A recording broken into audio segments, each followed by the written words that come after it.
Τούτη η φύση μόνο γνωρίζει. Και επειδή γνωρίζει δεν λέει. Και επειδή δεν λέει φαίνεται κρυφή. Μα δεν είναι. Η φύση γνωρίζει.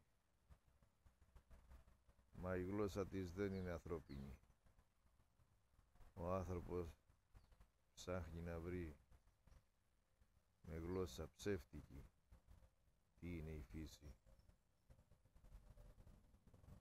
Μόνο όταν καταλάβει ότι η γλώσσα και ο λόγος δεν αποσκοπούν στο να τον κάνω δυνατό, αλλά στο να μάθει. Να μάθει τι είναι φύση.